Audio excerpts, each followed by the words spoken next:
صلو علی الحبیب صلی اللہ تعالی علی محمد۔ بسم اللہ الرحمن الرحیم۔ صحیح بخاری حدیث نمبر 6۔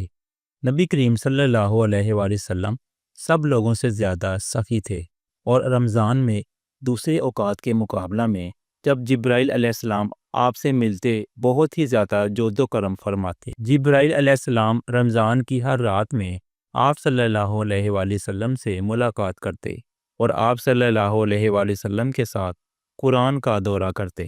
غرض حضور صلی اللہ علیہ وآلہ وسلم لوگوں کو بھلائی پہنچانے میں بارش لانے والی ہوا سے بھی زیادہ جود و کرم فرمایا کرتے تھے۔